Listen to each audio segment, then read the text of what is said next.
My head felt like it was being split open by a railroad spike. Ethan, just stop it. Do you know how to do anything besides throw money at people? A sharp feminine voice pierced my eardrums. I forced my eyes open, wincing as the blinding sunlight made me raise a hand to shield my face. You're a parasite. It's disgusting. Do you really think I'm that shallow, Ethan? My vision cleared little by little. I was standing in the rooftop garden of a Manhattan penthouse, my feet sinking into a carpet of perfectly arranged rose petals. A dozen onlookers hovered around us, champagne flutes in hand, watching like it was theater. The woman in the white dress in front of me was trying to shove something into my hands. Behind her stood a younger man in a cheap, ill-fitting suit, shifting awkwardly. Memories crashed over me like a tidal wave. I was Ethan Hayes, sole heir to the Hayes Corporation. The furious goddess in front of me was Ava Monroe, the woman I'd chased for 2 humiliating years. Today was supposed to be my meticulously planned proposal.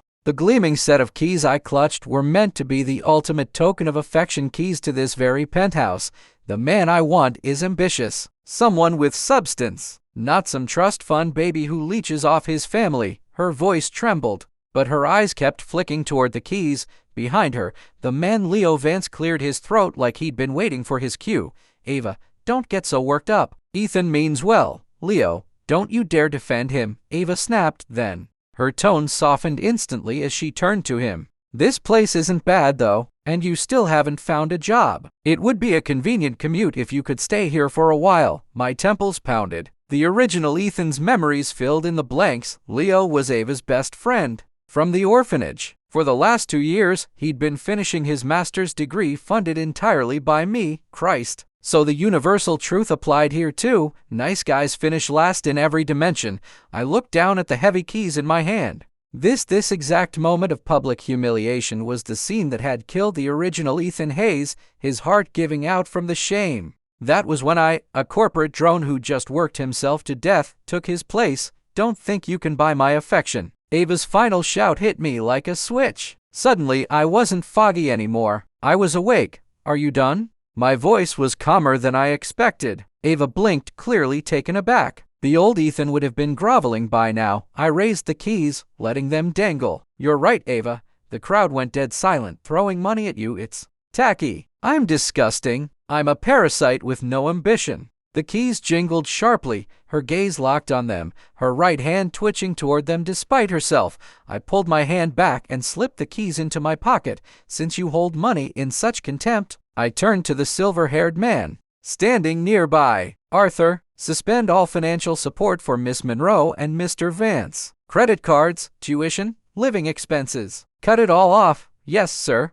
The butler's voice was crisp, and for a second I thought I caught a flicker of satisfaction in his eyes. Ava's face drained white. Ethan, what? What do you mean by that? I said, adjusting my cufflinks, my filthy money will no longer taint your righteous purity. Leo rushed forward. Mr. Hayes, Ava was just upset. That penthouse, all right, the penthouse, I cut him off. Arthur, clear out the apartment they're living in. Everything I paid for gone. Not a single item left behind. Ethan, how could you? A new voice cut in. Ava's best friend, Chloe Reed. You're taking back something you gave her. What kind of man are you? Isn't this what she asked for? I spread my hands. She's right. I was tacky, disgusting, a parasite. So I'm setting her free. I turned to leave. You can't just. Chloe tried to block me, but Ava pulled her back. Chloe, leave him. Let him go, Ava said quietly.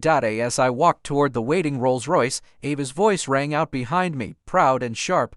Don't think this will make me submit, Ethan. I'll live just fine without your money. No, I'll be even more brilliant. I didn't look back, just raised a hand in a lazy wave. We'll see. Sliding into the plush leather seat of the car, I let out a long breath. In the rearview mirror, I caught Ava grabbing Leo's arm, her perfect makeup unable to hide the panic in her eyes. Back to the estate, sir? Arthur asked. I fiddled with the keys in my pocket, then grinned. No, take me to the marina. If I'm done being a simp, I might as well start living. My phone buzzed. A flashy caller ID lit the screen. Chase Donovan. Ethan. His voice was nearly drowned out by pounding club music. Heard you finally dumped that holier-than-thou Ava. Get your ass to Elygia, man. The guys are ready to celebrate. I paused. Chase Donovan, Ethan's childhood friend. A wild card, a second-gen heir from a mining family. In the old Ethan's memories, he was one of the few who told him the truth. I'm on my way, I said.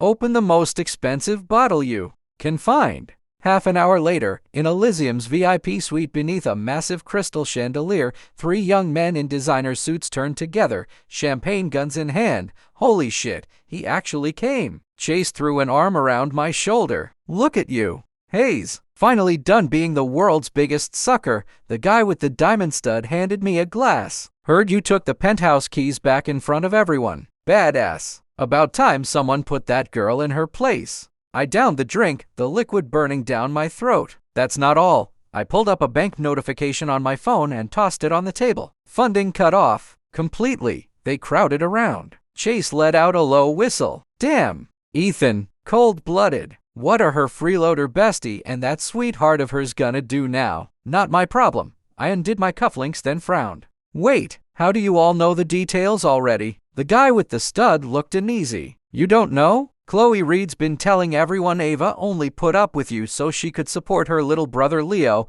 My hand froze on the glass. So the old Ethan wasn't just a simp, he'd been gaslit and manipulated too. Interesting. I smiled and pressed the service button. Bring us 10 bottles of Ace of Spades. As the server rolled in a champagne tower, Chase leaned close. Seriously? Man, this sudden change you possessed or something? I shoved a bottle into his hands. You could say that. Right now, I just want to enjoy myself. Glasses clinked, shadows stretched under the club lights. Leaning back into the leather sofa, watching these spoiled heirs, I thought, maybe being a parasite wasn't so bad. At least it beat being a sucker. The hangover wasn't even that bad. I woke on a massive hotel bed, silk sheets flowing like water against my skin. I burrowed deeper until soft groans sounded from both sides. 2 identical young women rose from under the covers. Mr. Hayes, they cooed in unison. Damn it. When did Chase set this up? I threw back the covers. Crimson stains dotted the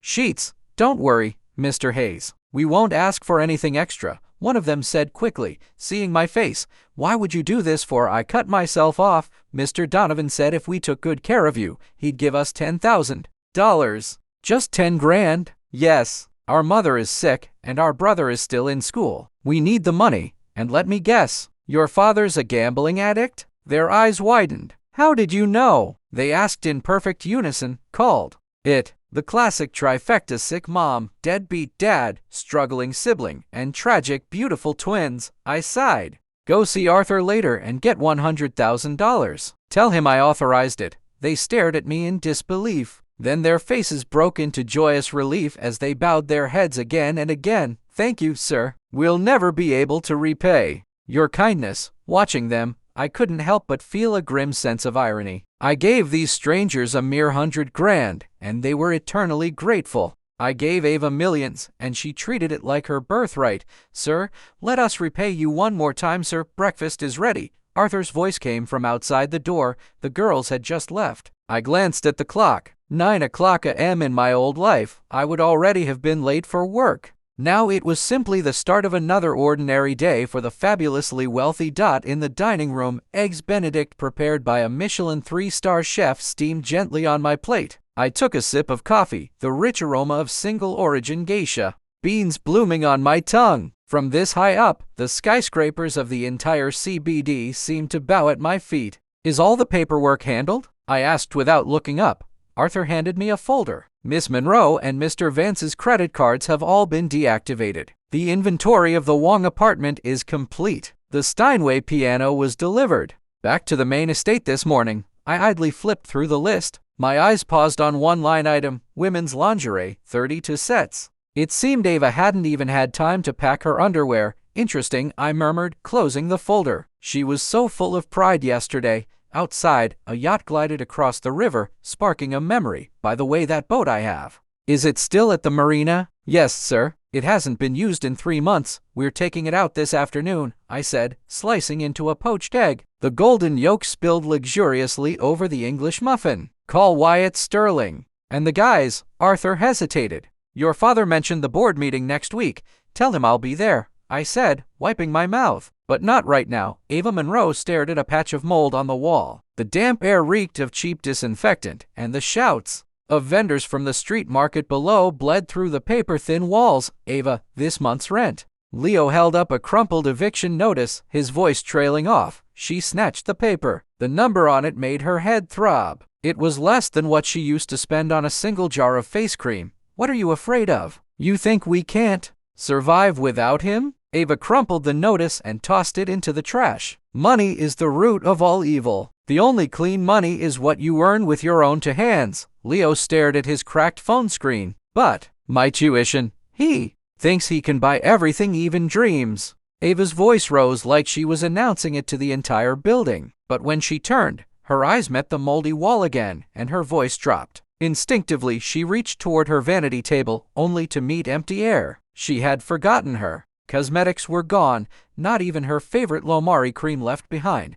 I'll go get something to eat, Leo sighed, grabbing his wallet. The moment the door closed, Ava rummaged through her purse. Inside her wallet, $300 bills and a black card that was now just a useless piece of plastic. She stared at the golden embossed name Ethan Hayes and dug her nail into it, leaving a deep scratch. A tea. The marina, the salty sea breeze hit my face. I lounged on a deck chair, watching the crew prepare champagne and fruit platters. Ethan, Wyatt Sterling strolled over with tomatoes in tow. Heard you finally ditched Ava. About time. I swirled my glass, the ice clinking. Not ditched, I corrected him. Returned to her natural habitat. Laughter rippled around us. The yacht pulled away from the dock, carving a white wake into the azure water. I squinted, remembering my past life when even a vacation to Florida had required months of careful budgeting. So, Wyatt leaned closer. Chloe Reed texted me late last night. Asked if I could talk to you about helping Ava out. I held up a hand. Irrelevant. He wisely changed the subject. Anyway, the jockey club just got a new thoroughbred. Seagulls circled overhead as I tilted my head back, finishing my champagne. The sun, the wine, the yacht. This was the way a trust fund kid was supposed to live. Why would anyone trade this to be a simp? My phone vibrated. An unknown number. I swiped it away. I didn't need to read it to know who it was from. Very few people had my private number. As the yacht turned, a wave splashed against the hull, spraying sunlight into a fractured rainbow. For a second, I thought of Ava's white dress and wondered if mildew had stained it yet in her new apartment. Another, Wyatt asked, holding up a bottle. I smiled and held out my glass. Who cares? It wasn't my problem anymore. I stood in the VIP room of the art cafe, looking through the one-way glass at the bustling servers in the main hall. I had acquired this place last month. Its gimmick, an encounter between masterpieces and coffee, aimed squarely at the aspirational crowd. Mr. Hayes, here is this quarter's performance report, the manager said respectfully, handing me a tablet. I scrolled through it. The numbers were better than expected. Just as I was about to sign off, my eyes caught a familiar figure. Ava. She was dressed in a server's uniform, taking an order from a customer by the window. Interesting. She looked thinner than the last time I saw her. Her once immaculate hair was tied back in a plain ponytail. The Cartier bracelet I had once placed on her wrist was gone. But the biggest surprise, she had humbled herself enough to become a waitress. New hire? I asked, gesturing toward her. The manager followed my gaze. Beads of sweat instantly dotted his forehead. Yes, Miss Monroe applied 2 days ago. Said she was an art student. Relax. I cut him off. Just treat her like any other employee. Just then, I saw Ava's hand tremble as she served a coffee. Scalding liquid splashed onto the customer's sleeve. A middle-aged man with a Rolex. I'm so sorry. I'll get a towel right away. She stammered, bowing, her ponytail slipping forward over her shoulder. The man shot up, his voice booming through the cafe. Do you have any idea how much this shirt costs? Get me your manager. I set down my coffee cup with a soft clink against the marble table. Through the glass, Ava's back was rigid as a board. 2 years ago, at a charity gala, she had frowned at a server who spilled wine in the exact same way, muttering, "How can someone make such a basic mistake?" Mr. Hayes, should I intervene? The manager asked timidly. No need, I said, adjusting my cuffs. Follow standard procedure. 5 minutes later, I watched Ava walk out of the manager's office, her eyes red, clutching a few bills, likely her final paycheck. As she passed a trash can, she almost tossed the money away, then stopped herself and shoved it into her pocket. Let's go. Next location, I said, picking up my suit jacket. As we walked through the hall, I overheard her on the phone. It's fine, Leo. I'm looking for something else. What? She paused. The hospital is demanding another payment. Her voice cut off. Our eyes met. I gave her a polite nod, the kind you give a stranger. Ethan, she suddenly called out. Are you satisfied now? I stopped. Every customer turned to stare. Ava's chest was heaving, her name tag pinned crookedly to her uniform. I don't know what you mean, I said calmly. This establishment has a fair employment policy. We don't let personal feelings affect personnel decisions. Her face flushed crimson. Stop pretending. You did this on purpose. Purposefully what? I raised an eyebrow. Acquire the cafe you happen to be working at. I let out a quiet laugh. Miss Monroe, the world doesn't revolve around you. Whispers rippled through the cafe. Ava's fingers clenched so tightly around her apron that her knuckles turned white. Her nails were cut short, with no trace of a manicure. By the way, I lowered my voice. I saw Leo's medical records. It's just acute appendicitis. Any public hospital can handle that. Her pupils contracted. You've been investigating us. Do I need to? I pointed at the payment slip peeking out of her pocket. The Metropolitan, the General Hospital letterhead was rather conspicuous. The sun was bright when I stepped out of the cafe. Sliding on my sunglasses, I heard the muffled whine of a saw behind me, followed by the manager's weary sigh. Ms. Monroe, I think it's best you find work elsewhere. At the curb, the driver held open the door of the Rolls-Royce, and the rich scent of fine leather filled the air. I glanced at my watch, still half an hour before my appointment at the Jockey Club. For the club, I instructed as I settled into the back seat. Then I dialed Arthur. Forward Ava Monroe's are some to corporate hour. Flag it. Do not hire. I hung up and let the city blur past my window. In another life, I'd been on the receiving end of that kind of special attention. Now the roles were reversed, and there was a certain dark humor to it. As the car rolled past Metropolitan General, I spotted Leo stepping out of a cab, one hand clutching his stomach, his face pale. In the rearview mirror, his stumbling figure grew smaller and smaller until it vanished completely into the traffic. I rolled up the window and turned on the seat's massage function. The cushions pressed warmly into my back, oddly reminiscent of the lukewarm instant coffee I used to choke down after all-nighters in my old life.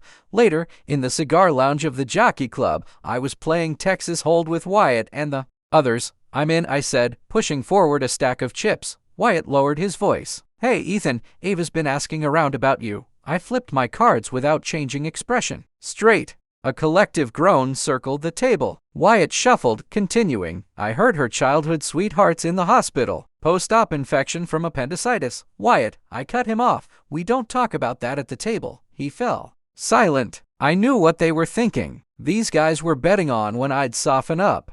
After all, the original Ethan's 2-year reign as king of simps had left its mark. My phone buzzed. A message from Arthur. Mr. Vance is at the front desk. He's demanding to see you. I raised an eyebrow. Interesting. The main character couldn't bother showing up, so she sent her sidekick instead. At T. Hayes Corporation headquarters, Leo looked worse than before. His ill-fitting suit was wrinkled, his hair a mess. He stood at the front desk, fingers drumming nervously on the marble countertop. Mr. Hayes will not see you, the receptionist repeated. Leo suddenly grabbed her arm. Please, just tell him Ava knows she was wrong, Mr. Vance, I said, stepping out of the elevator. He spun around, eyes wide. Mr. Hayes, Ava, she's really sick or just can't pay the hospital bills. I interrupted. His Adam's apple bobbed. It's all my fault. Ava's only. She's been working odd jobs everywhere. Her hands are all blistered. I gestured for security to hold back. Arthur, take Mr. Vance to accounting. Give him $5,000. Leo's eyes lit up, but my next words froze him. Consider it his final paycheck for his internship here, Mr. Hayes, he cried, running after me. Ava said, if you're willing to help, she could. I stopped and turned. She could what? Could try to accept your feelings, I sneered. You think I'm short on women? She should get over herself. The color drained from his face. I called to the approaching butler. Show him out. And from now on, no one gets in without an appointment. As the elevator doors slid shut, Leo's desperate voice echoed, Ethan, you'll regret this. A sharp clang sealed him off. From the top floor, I watched through the panoramic window as security escorted Leo out, a tiny black speck shrinking in the rain. My phone buzzed again, an unknown number. I declined and dialed my private banker. Instead, this is Ethan Hayes. Liquidate everything in Ava Monroe's safety deposit box and donate the proceeds to the orphanage. Hanging up, I lingered before the glass. The rain was heavier now, scattering people on the streets like ants. For a moment, I thought I saw a figure in a white dress standing at the bus stop across the street. But when I blinked, it was gone. Back. At my desk, the corporate report was still open. The medical investment division's numbers looked strong. My eyes paused on the page for Metropolitan General, specifically the price list for VIP suites. Then I closed the folder. Rain hammered against the glass, blurring the city into a watercolor wash. I remembered how much Ava hated rainy days because they might stain her white shoes. I wondered if she still had the luxury of caring about such things. Meanwhile, in the VIP lounge on the 3rd floor of Columbus Circle Mall, Chloe Reed sighed dramatically. Ava, look at you. You're wasting away. Ethan's being too cruel. He loved you so much. Maybe if you just apologized a little. Ava's fingers twisted together, knuckles white. No, I'm not stooping to that, she said, with a bitter smile. Then what are we going to do? Ava's voice was dry. I don't want to talk to him, but I can't let anything happen to Leo. The doctor said if we wait any longer. She looked up, voice trembling. If only someone could just mention Leo's situation to him. Chloe's eyes lit up. Leave it to me. Will that be too much trouble? She leaned in conspiratorially. Not at all. I heard Ethan is going to be, but I really don't want to be Leo's. Ava's voice trailed off. Her lips trembled as though she wanted to say more, but in the end she only nodded. I get it. I get it, Chloe said with a smile. The luxury department store was packed that Saturday. I was helping my mother pick out a birthday present. She was torn between a row of Hermes scarves when a saccharine voice chimed behind us. Mrs. Hayes, what a coincidence. I turned. Chloe Reed, a brand new Chanel bag slung over her arm, her face arranged into false surprise. Her eyes flicked between my mother and me. And you are? My mother asked, puzzled. Ava Monroe's best friend, I answered flatly, taking the scarf my mother had chosen and handing it to the sales associate. Gift wrap this, please. Chloe's smile faltered for a heartbeat, then snapped back. Oh, Ava talks about you all the time, Mrs. Hayes. She says you have such incredible style, Miss Reed. I cut in. If I recall, Ava has never met my mother. Under the soft lighting, Chloe's false eyelashes fluttered nervously. Her outfit screamed at least 50 grand. Clearly, Ava hadn't told her that the supplementary credit card had been frozen.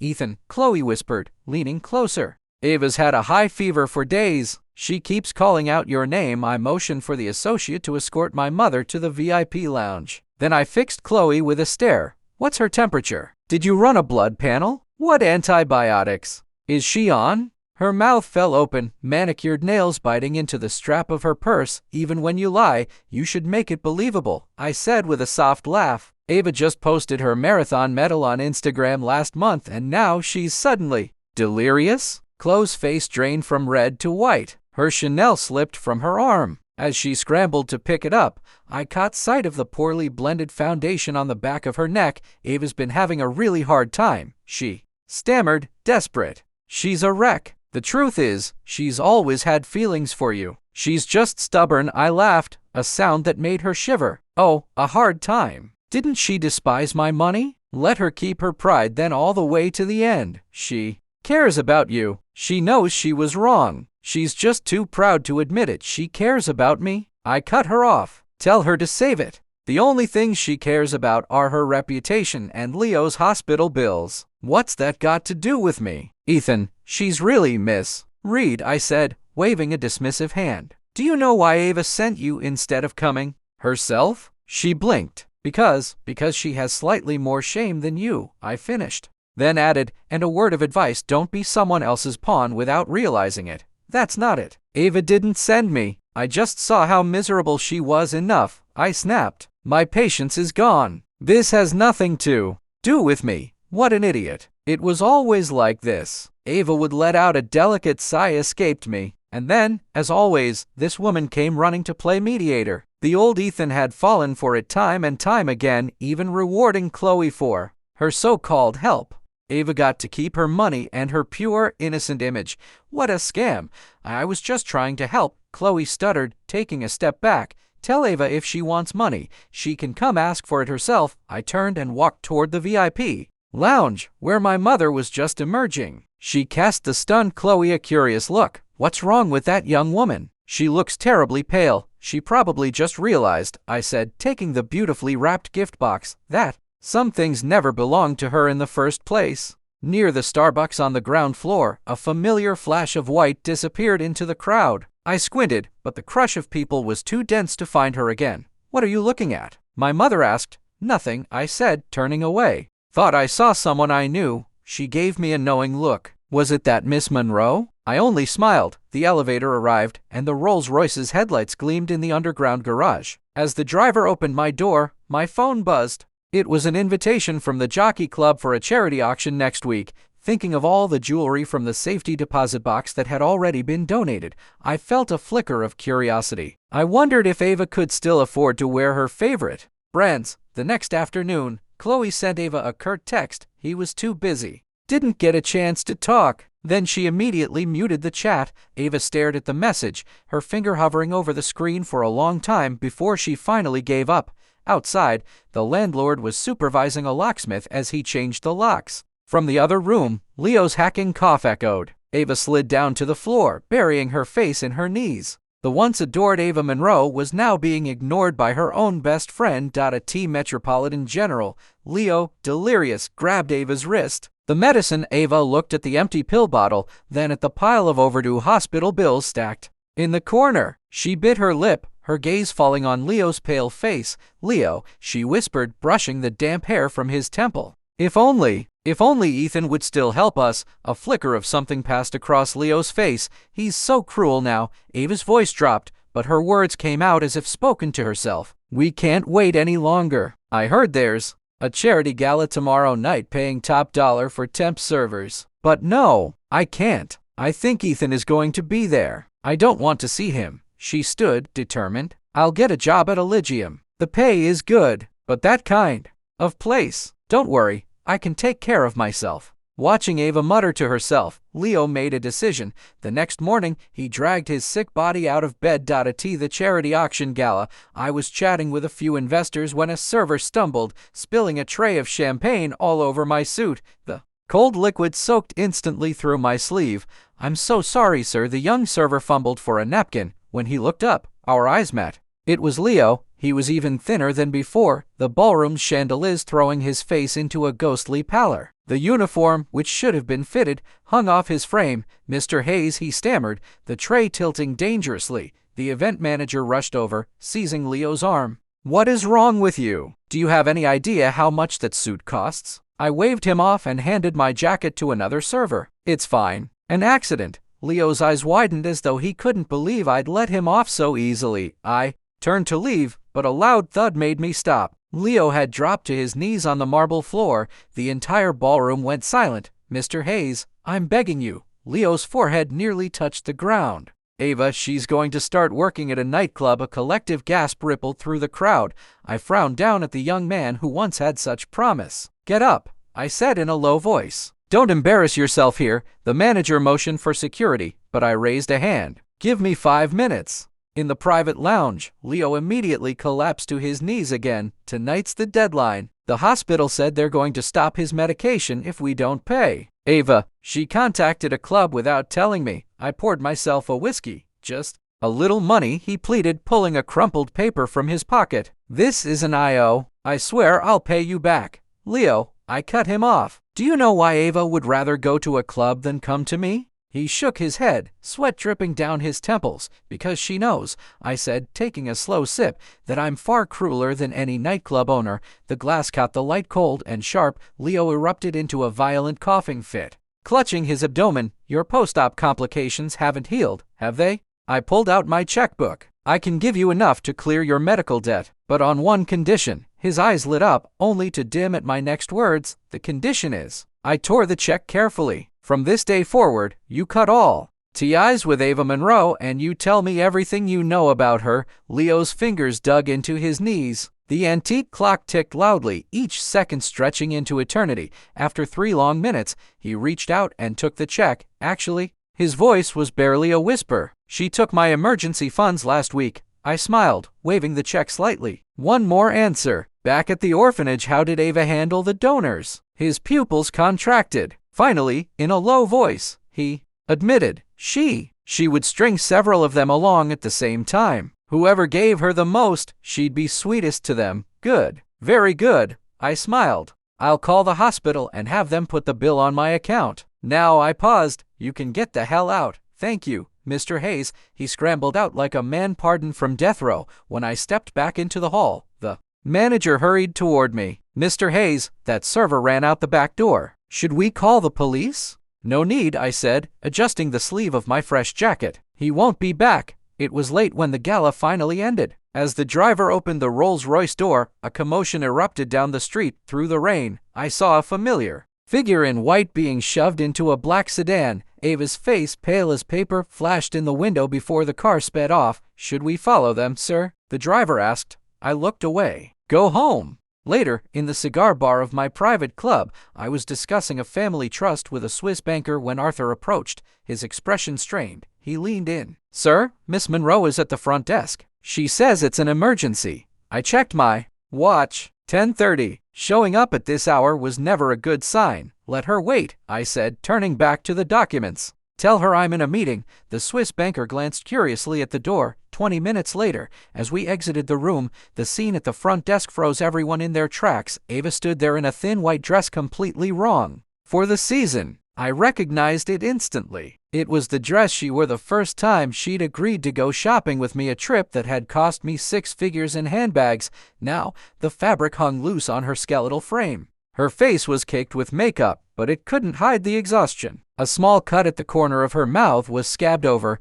Ethan, her voice was a raw, broken rasp. Can we talk? Just for a minute? The Swiss banker politely excused himself. I motioned for Arthur to lead us to the most private VIP room. Ava's heels clicked unsteadily against the marble, and she stumbled twice along the way. The moment the door closed, she collapsed to her knees. I'll do it, she cried, tilting her face up, tears cutting through her foundation. Let's be together. Just help Leo. Calmly, I poured a whiskey. Neat. Go on. He's really sick. He needs surgery right away. Her nails clawed into the plush carpet. I know you want me. I'm begging you for old times' sake. Hilarious. Did Leo not tell her I was going to pay his medical bills? He must have kept silent, afraid I'd reveal he'd already sold her out for money. I swirled the glass in my hand. So this is you, offering yourself up on a platter. I mean it, she cried, grabbing my pant leg. The scent of cheap perfume wafted up. We can start over. I'll be good to you. I'll love you. I bent down and gripped her chin, forcing her to meet my gaze. Look at me and say that again. Her eyes trembled violently, the rehearsed lines dying in her throat. Her skin felt rough, almost like sandpaper. No amount of expensive foundation could hide what the last 2 months had done to her. You're willing to sacrifice yourself, be with me for Leo's surgery? I let go, wiping my fingers clean with a napkin. Ava, this pathetic act of self-sacrifice is even more disgusting than a prostitute, who at least has the decency to name her price. It was as if I'd slapped her. She crumpled to the floor. The neckline of her white dress slipped to the side, revealing a fresh bruise on her collarbone, a souvenir from some nightclub client, no doubt. Ethan, she suddenly shrieked, her voice breaking into hysteria. What do you want from me? Do you want me to die right here, right in front of you? I pressed the service button. 2 security guards entered immediately. This young lady is emotionally unstable. Please escort her out. You'll regret this, she screamed as they dragged her away, her voice tearing at the air. I swear you will. The door clicked shut and silence returned. I picked up my phone and dialed the private number of Metropolitan General's director. Director Lee, I hear you have a patient with overdue medical bills, Leo Vance. I heard the rustling of papers on the other end. Yes, severe peritoneal infection. He was just moved to the ICU this morning. Give him the best care you have, I said, walking to the window and looking out at the city lights. Send the bill to me. After hanging up, I thought back to the first time I saw Ava playing the piano at an orphanage talent show. Sunlight streamed through a stained glass window, illuminating her white dress. She looked like an angel, now on the security monitor. I watched her being thrown out of the club's entrance. That same white dress was soaked with dirty rainwater, glowing a sickly purple under the neon lights. Arthur appeared at my side. Should I have the car brought around, sir? No, I said, turning off the monitor. Have the carpet in the VIP room replaced. The morning sun filtered through the curtains as I ate breakfast by the pool. The butler handed me a stack of papers. On top was the invoice from Metropolitan General. Leo's bill had been paid in full anonymously. "Sir, there's one more thing," Arthur said, hesitating. "Miss Monroe was at the police station last night." I set down my coffee cup. "She assaulted a client at the nightclub," Arthur continued. "He's pressing charges." I calmly sliced a piece of melon. "Let her handle it." "But the police contacted us, sir." "Because you're listed as her emergency contact." Arthur held out a phone. The screen showed a dozen missed calls from the same number. I took it and hit redial. Ava picked up on the first ring, her voice a ragged sob. "Ethan, I knew it was you who paid for Leo." "Thank you. I knew you still had feelings for me." "What do you want?" "I need you to help me. I'm at Miss Monroe. I cut her off. When you decided to hit someone, did you not consider the consequences?" A choked sob came through the line, muffled by the background noise of a police station. I could picture her perfectly makeup, smeared like a clown's, that white dress wrinkled and stained, handcuff marks probably still on her wrists. I couldn't stand him touching me. Her voice shrank to almost nothing. "He said for $5,000 he could. So you're admitting it now? That money is important?" There was a long silence on the other end. When she finally spoke, she sounded 10 years older. "It's important." I put the phone on speaker and continued eating my breakfast. Her intermittent sobs, mixing with the chirping of birds, created a strangely harmonious soundtrack. "Ethan, I was wrong." Each word sounded dragged out of her soul. "I shouldn't have pretended to be so pure. I shouldn't have used you." The knife scraped against the plate. I picked up my napkin and wiped my mouth. Too late. After I hung up, Arthur handed me the morning paper. The front page of the business section announced Hayes Corporation's acquisition of a hotel chain. Tucked away in the Metro section was a small headline, "Woman Arrested in Nightclub Assault." I tossed the paper into the trash and went to change. I had a yacht trip planned, and the weather was supposed to be perfect. As I fastened my cufflinks, my phone buzzed a text from Wyatt. "Ava got into serious trouble at the Pantheon last night. Heard she scratched up some big shot's face. Now he wants $500,000 in damages." My hands paused for a second.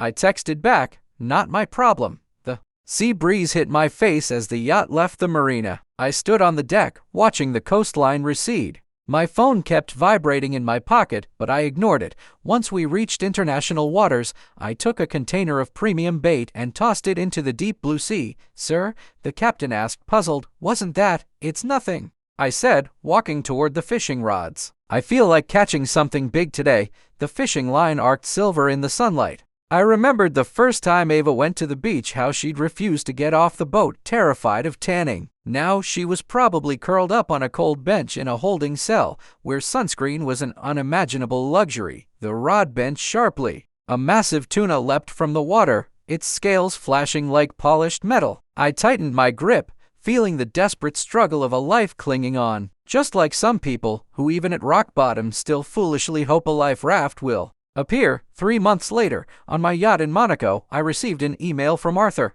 It contained several photos: Ava in a fast food uniform, wiping down a table, a bandage on her finger; Leo on crutches at a physical therapy center; Chloe Reed on Instagram, showing off the new millionaire she was dating. I swiped through them, pausing on the last photo, a donation ceremony at an orphanage. A group of children gathered around a brand new piano, the same Steinway I'd once had removed from Ava's apartment. "Reply, sir?" my assistant asked quietly. I shut off the tablet and looked out at the horizon, where the sea met the sky. "No need." The yacht's engine startled a flock of seagulls, sending them soaring into the distance. My assistant handed me a glass of champagne. The bubbles popped on my tongue. I remembered an afternoon when Ava had told me she hated champagne, that it tasted like drinking money. My phone buzzed, a message from my mother. "Don't forget the board meeting next month. I've arranged for you to meet the Hisham family's daughter." I replied with a smiling emoji and opened my social media feed. After a few scrolls, a blurry photo stopped me. A cheap, run-down apartment. On the table sat a cup of instant ramen, next to a crumpled hospital follow-up notice. The caption was one word: surviving.no location tag. No emoji. The profile picture, a silhouette of a piano. I long pressed the screen and selected hide posts from this user. The yacht turned. The sun flashed, momentarily blinding me. The captain shouted, asking if we should pick up speed. I gave him a thumbs up. It was time to reel in the net. On a rainy night, the doorbell of my private villa rang. Arthur, the butler, frowned at the security monitor. Ava Monroe. She's standing outside in the rain, soaked through, shivering. Sir, should I send her away? My fingers paused on the document I was reading. A cold smile touched my lips. Let her in. When Arthur brought her into my study, I barely recognized her. The proud swan had become a drowned rat. Dirt clung under her fingernails. A plastic bracelet from the detention center still circled her wrist. Ethan, her voice was a ragged mess. I didn't offer her a seat. I just leaned back on the leather sofa, looking her over. How was the food in jail, Miss Monroe? Her knees buckled, and she fell onto the carpet. I was wrong. Her forehead pressed to the floor. Help me. I raised a hand. Miss Monroe, I seem to recall you saying my money was disgusting. I was wrong. I really know I was wrong. I was in love with you all along. I let out a short, sharp laugh. Standing, I walked over and looked down at the broken woman. Oh, I reached down and she lifted her chin. Then what was that whole holier-than-thou performance for? Her pupils trembled violently. I just like the feeling of being worshipped by you. Her voice grew smaller, shrinking with every word. I was afraid to admit I loved your money, and even more afraid to admit that I loved you. The only sound in the room was the steady ticking of the grandfather clock. I'm not asking for things to go back to how they were. She suddenly grabbed my pant leg. Just let me stay by your side as a servant, a slave, anything. I'll do anything you want. I watched her for a long moment, then smiled. Leaning in close to her ear, I whispered, "Too late." The two words were soft, but they hit her like a physical blow. You know, I said, straightening up and adjusting my cuffs, if you had just admitted you loved my money from the start, I might have actually respected you for it. I might have even built you a castle. I pressed the intercom. Arthur, show our guest out. As the guards lifted her, she let out a gut-wrenching sob. I do love you. I really do. Please. She tore away from them and crawled to my feet, hugging my legs tightly. Help me this one time. I'll do anything. Be your woman, your servant, your slave. Anything. Anything. I waved the guards away. Anything? She nodded frantically, desperate hope burning in her eyes. But I don't need another woman, I said coldly. And I certainly don't need another maid. I watched the light drain from her face, however. This place is a bit empty. I could use an obedient dog. How about you? She froze. If you agree, sign the IOU. I'll take on your debt the money for the man you assaulted. I'll cover it. I smiled as I produced a pre-written agreement. What a joke. I had arranged for that man to be there in the first place. His company was desperate for a contract with mine. Getting him to transfer her debt to me had only taken a simple phone call. It hadn't even cost me a dime. But for Ava, it would be a crushing, lifelong burden. Why is it so much? She whispered, staring at the number. Did you think your dear Leo's medical bills and all the allowance I gave you were free? Can I ask what my duties would be? She murmured. For instance, I replied, when I bring other women home, you'll be expected to serve them. When we're busy, you'll be there to wipe the sweat from my brow. Maybe even spice things up a little. I said it mockingly, like I was describing some old-fashioned bedwarming mate. The duties would be far worse, of course, but one must ease in two things. A deep blush spread across her face. She bit her lip then, with a trembling hand, signed the agreement. I'm ready to take responsibility for my mistakes, she said, her voice firm. Did she really think this was a path to redemption? That she could melt my heart through sheer submission? How naive. Excellent. Remember your place. You can be my woman, but you'll be just one of many. The least important one, my plaything for when I'm bored. Understand? She closed her eyes and nodded. Looking at your pathetic face is really starting to piss me off. She looked up at me, confused. You don't get it? Have you never seen a gangster movie? Are you really that innocent? She shook her head. Then let me teach you, I said with a cruel smile.